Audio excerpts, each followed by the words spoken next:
let's start with Russia. Obviously, anything there's nuclear is going to trump everything else in terms of stakes. So that's what we're going to choose to start the show with. Some really troubling rhetoric going back and forth between the U.S. and Russia. Obviously, Putin offering up the, quote, "I am not bluffing" in his latest nuclear threat, which has led to some high-stakes back-channeling between the United States and the Putin government. Now, this was actually confirmed by the National Security Advisor Jake Sullivan on Sunday, yesterday, on the Sunday show. Let's take a listen to what he said that the U.S. government conveyed to the Russians. How serious was the nuclear threat that Putin made this week, and how will President Biden respond if he makes good on it? We're taking it seriously. It's not the first time President Putin has made a nuclear threat in this conflict. He started way back in February when Russian tanks first rolled across the border, brandishing that nuclear card. And that has not deterred us from providing more than $15 billion in weapons to Ukraine, helping them be able to defend their country. And it will not deter us now. And we have communicated directly, privately, to the Russians at very high levels that there will be catastrophic consequences for Russia if they use nuclear weapons in Ukraine. We have been clear with them and emphatic with them that the United States will respond decisively alongside our allies and partners. And we have protected those communications, which we have done privately to the Russians, but they well understand what they would face if they went down that dark road. So that means taking the fight directly to Russia. We have communicated to the Russians what the consequences would be, but we've been careful in how we talk about this publicly, because from our perspective, we want to lay down the principle that there would be catastrophic consequences, but not engage in a game of rhetorical tit for tat. So the Russians understand where we are.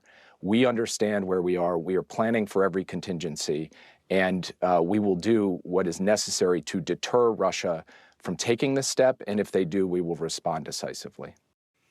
All right, we played that full clip for a reason there, because there's a lot of very important words. Number one is catastrophic consequences. Last time I checked, that's a pretty clear line in the sand being drawn by the U.S. And the reason why this matters is, look, Putin is the one who's putting it on the table. He's a nuclear-armed power and has basically sole decision-making. You sent us this thing this morning, Krystal. Secretary of State Anthony Blinken was asked, he's like, hey, do the Russians have any chain in command blocks against Putin's authority? Any sort of checks on this dude? He's like, no, not really. He's like, as we understand it, he has sole decision-making over one of the world's largest, actually, I think might be the largest in number, nuclear arsenal, just in terms of missiles, not necessarily in terms of destructive power. Although, who the hell knows? Once again, do we really want to find out? So this war of words is one that is incredibly troubling, and it's not just us. You know, the other powers in the Atlantic, across the Atlantic, who also have nuclear weapons, are responding as well. Let's put this up there. This is from the Financial Times European-based paper. They say Kyiv's Western allies are boosting nuclear deterrence after Putin's threats. What they specifically point to, on top of Jake Sullivan's comments, are that Western capitals are making contingency plans should Putin take the steps towards acting on his threats of nuclear attacks against Ukraine, sending private messages to the Kremlin about possible consequences. So it's not just the United States that is communicating in the back channel about nukes, but several others saying that, quote, two other Western officials, that a nuclear strike against Ukraine would be unlikely to spark retaliation in kind, but would instead trigger a conventional military response from the Western states to punish Russia. Some of this is rhetorical. It's like, you nuke Ukraine. It's like, well, then you have a conventional military response. Well, it's like, if they've already used nuclear weapons and you have a conventional military response, then the chain of escalation just goes up. What do they do? And you eventually end up to nuclear World War III. Yes. Exactly why you want to avoid these types of scenarios in the first place. And I do want to point out, I mean, that fits. So what they're saying there is, if Russia uses like one of these so-called tactical nuclear weapons or some sort of a nuclear test, that they may not respond in kind with some sort of also nuclear weapon detonation. Instead, they would use conventional military responses. That fits with what President Biden had said. His quote was that Washington's response would be, quote, consequential, depending on the extent of what they do will determine what response would occur. So that starts to give you some more direct sense of how they're thinking about this. But let's be clear, there's no like little bit of nuclear war. And you know, a lot of people look at Putin's comments and I think rightly feel like this dude's bluffing. He's desperate. He's, Maybe. you know, he's losing. He knows that he's got to pull out all the stops because his regime and his reign is clearly at stake at this point. So yeah, he's saber rattling, but you know, anytime someone is out there like, I promise you I'm not bluffing, that's a pretty good sign that they are. But when you're talking about nuclear weapons, even a tiny percentage is obviously something that you have to take extremely, extremely seriously. Well, we already know that this is a brash and not necessarily strategic-minded individual. I mean, invading Ukraine was a catastrophic decision. United the West against him, basically, you know, just drawn him now into a quagmire. Even if he does win, the affairs, Russia in the eyes of the world will never really be the same for the next decade or so, specifically for the rest of Putin's reign. Now, maybe he doesn't care, but I think by all indications, this is not, I don't even think the biggest like Russia coper on the planet could claim that this is all going well for Putin. You can say it was a mixed bag. It's not going as bad as some like Western people would hope so, but that doesn't mean that on balance, it's good. And at the same time, what I remain very concerned by is what I would say is not necessarily controlled opposition, but allowed opposition. What Putin and the Kremlin are allowing in terms of dissent to foster in Russia. We pointed specifically ahead of that mobilization to, well, all the peaceniks, they're not represented on Russian TV. Yeah. All the nationalists who are like, he needs to ramp up, he needs to mobilize, they were. And then lo and behold, he acknowledges this opposition in his speech and is like, I hear you, I am now going to draft 300,000 so-called reservists. Well, lately, let's throw this next one up there. This just fits even more in the playbook. Russian state TV talking head, this is from Max Sedon, he's the FT bureau chief over there in Moscow, says Russia will be better off in a nuclear war because the US is more densely populated. So once again, this is controlled, this is allowed discussion from the Kremlin, and they're trying to make it clear this is not a joke. We have a nuclear deterrence for a reason. I also want to say this, there is no such thing as a, quote, tactical nuke. We had this whole argument back in the 1950s. A lot of intellectuals, you know, after the nuclear bomb was detonated in Hiroshima and Nagasaki said, well, look, you know, there's a difference between strategic nuclear weapons and a tactical nuclear weapon. The tactical nuke could have a battlefield purpose. And Eisenhower was like, what are you talking about? If you explode a nuke, the chain of escalation goes all the way up and you go strategic within 24 hours. This was a well-settled thing in nuclear doctrine now for a long time. So the idea that it's back is actually just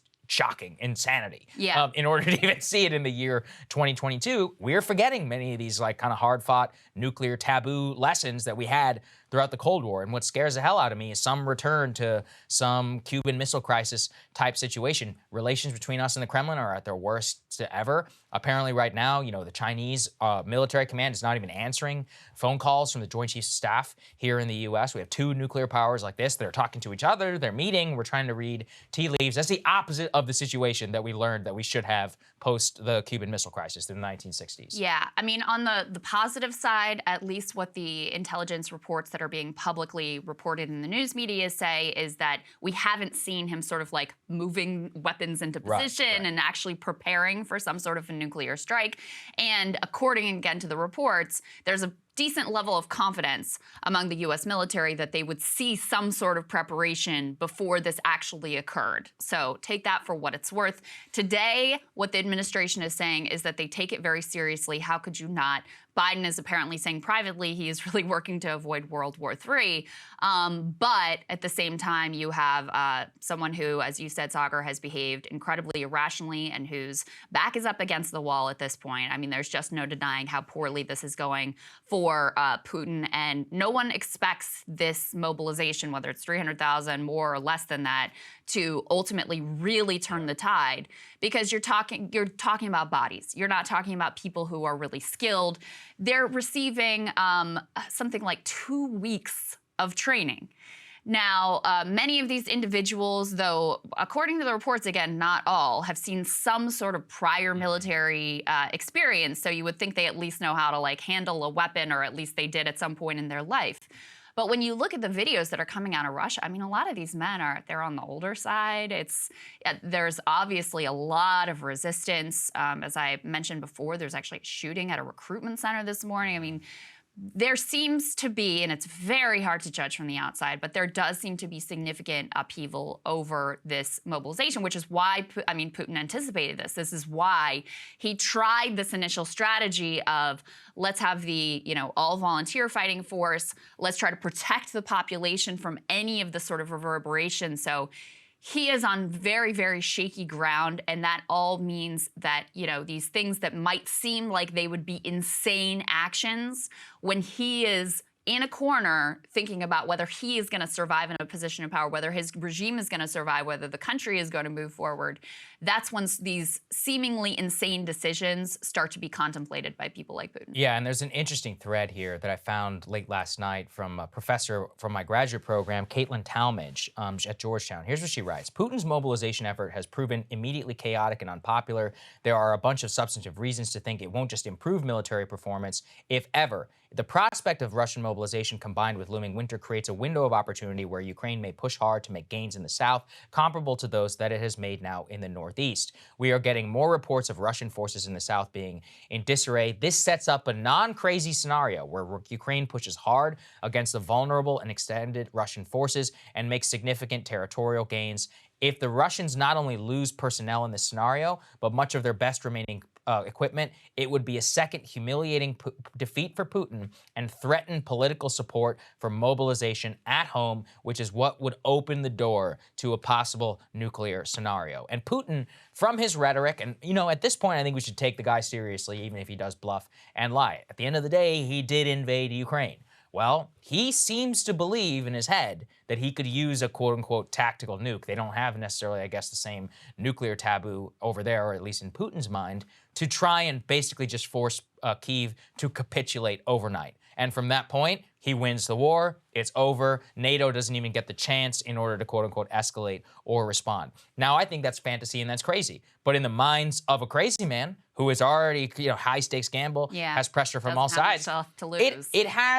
It has some bearing in reality, right? You could see how somebody might arrive there. Well, if that's the case, and this is what she writes, is like, look, is Russian nuclear use right now likely? No. Is it more likely than it was 8 months ago and 3 months ago? Yes. So I'm like, okay, well, that still bears a lot of conversation and frankly, a lot of scrutiny of US policy and Western policy to make sure that we avoid anything anywhere even close to that, because that is not a scenario any of us want to go I saw some psycho in the New York Times this morning making the case that we need to escalate both with Ukraine and Russia and with China. I'm like, what the hell are you thinking about? American Enterprise Institute opinion writer over at the, writing an op-ed for the New York Times. But that was the argument, was like, we need to be more hawkish in both of these places, because exactly what we need is World War III and World War IV all at the same time. Cable news is ripping us apart, dividing the country, making it impossible to function as a society, and making it impossible to know just what is true and what is false. But the good news is they are failing and they know it. That is why we're building something new, a new mainstream, a healthier one, something more trustworthy, something that we are going to need in one of the most pivotal times in American history. We are building up here for the midterms, for the upcoming presidential election, but we need your help. So if you can help us out by becoming a premium member today at breakingpoints.com, we're trying to change America for the better and the entire world. So what are you waiting for, guys? Go to breakingpoints.com and sign up and help us build a new mainstream.